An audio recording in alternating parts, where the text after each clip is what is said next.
Hey guys, what is going on? It is Spherical here. We are back with episode number 3 of Psycho-Pass.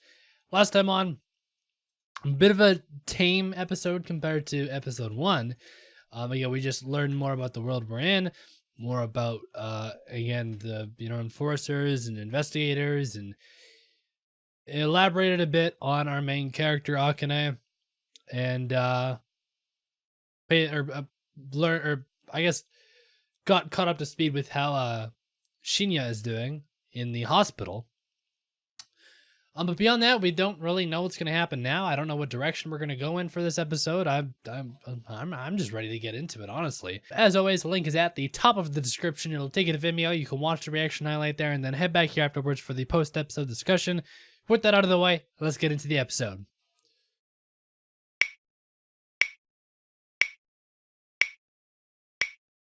All right, that was episode number 3 of Psycho-Pass.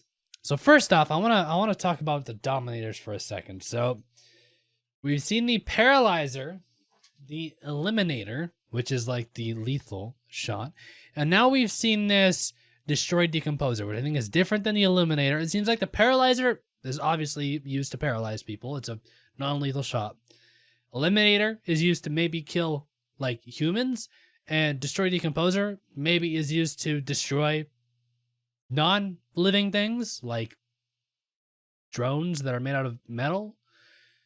Maybe I'm sure the Destroy Decomposer could be used on humans as well, but it seems like there's those 3 different firing types that we've seen so far. Maybe there's more, maybe there'll be some added later on. I don't know, but it's just kind of exciting.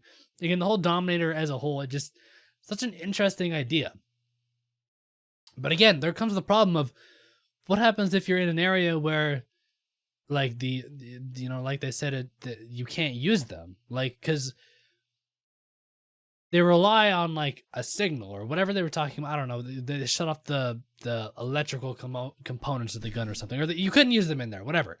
Like then it'd be useless because it doesn't fire unless it has something to lock onto. It's the same. Like I don't know.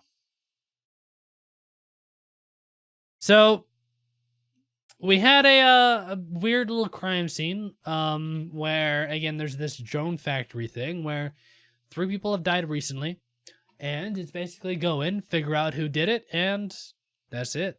And I love those kind of episodes. I love those kind of shows as a whole. It's always something new to look forward to, something new. It's a mystery, right? New mysteries every time. So I immediately, the chief dude of this factory, 100%. He may not have committed those 3 murders. Well, he clearly didn't, but I'm telling you, he committed some other crimes.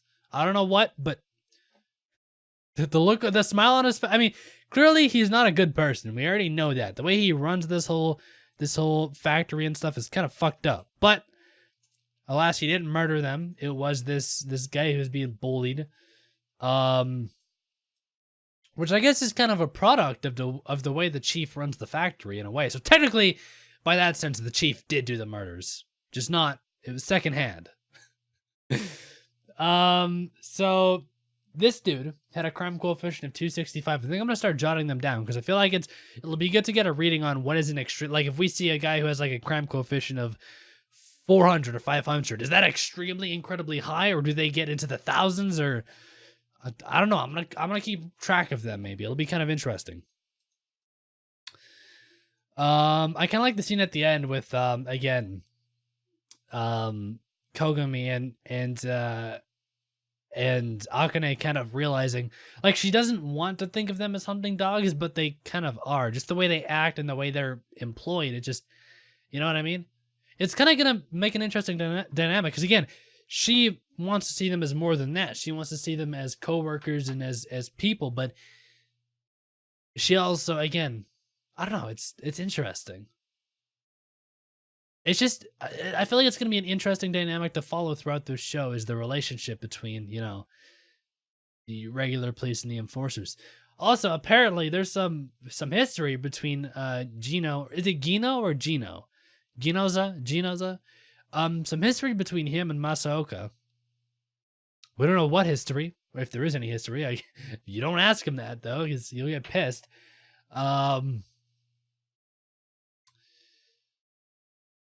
I feel like there's a lot of like history clearly there's a lot of history between some of these characters that know each other that I want to learn more of. Like, for example, the enforcers, like this group of enforcers, I want to see how they like came together or something. You know what? You know what I mean?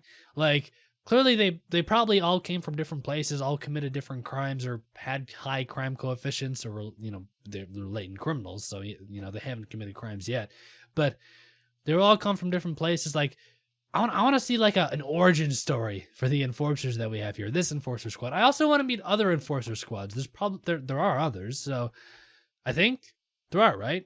I'm pretty sure there are.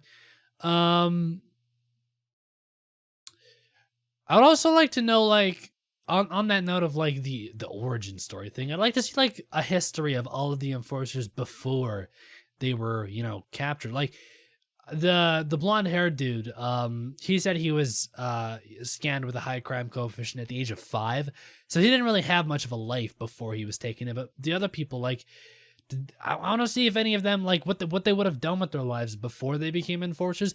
And I also, again, I'm kind of curious, like, if Akane can kind of become a big influence, in the police force, I wonder if there's a way that she can give the enforcers more rights than they already have by, I don't know, convincing the people that they're not bad people in a way, but they do have high crime coefficients. So if you let them get more benefits than the rest of the people with high crime coefficients, then I guess that's selection, and that's not really fair to anybody. But again, at the same time, that brings in the question again for the millionth time: does having a high crime coefficient, does it really mean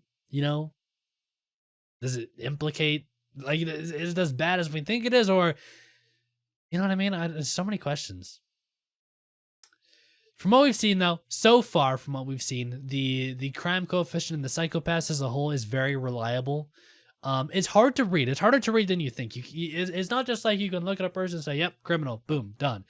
There's the hues. There's different ways to read them. Again, the Dominators are very good for just scanning instantly instead of having to wait forever on results. But so a lot that goes into it, but when you get an actual result, they seem pretty trustworthy, because all the people we've seen so far with high crime coefficients were about to legitimately commit crimes, or looked like they were going to. Again, the only person who didn't was that girl, but she was rehabilitated, or she has been getting rehabilitated. I think they said her therapy is going well. So I don't know. It's just so like this show really is an information overload show for the first little bit. It's still taking me a while to remember names, remember the names of weapons, and just terms that we need to know, and all this stuff. This is just, my brain is like all over the place, but I love it.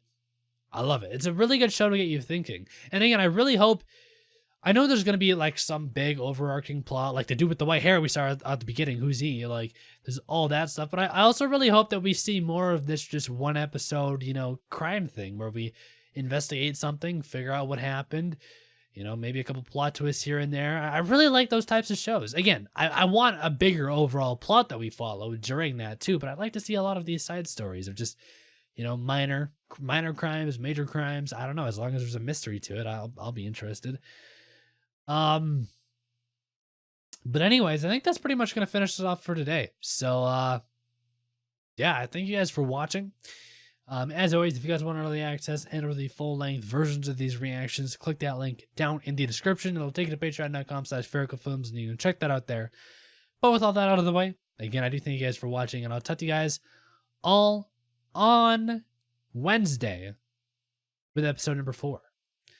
Until then, peace out.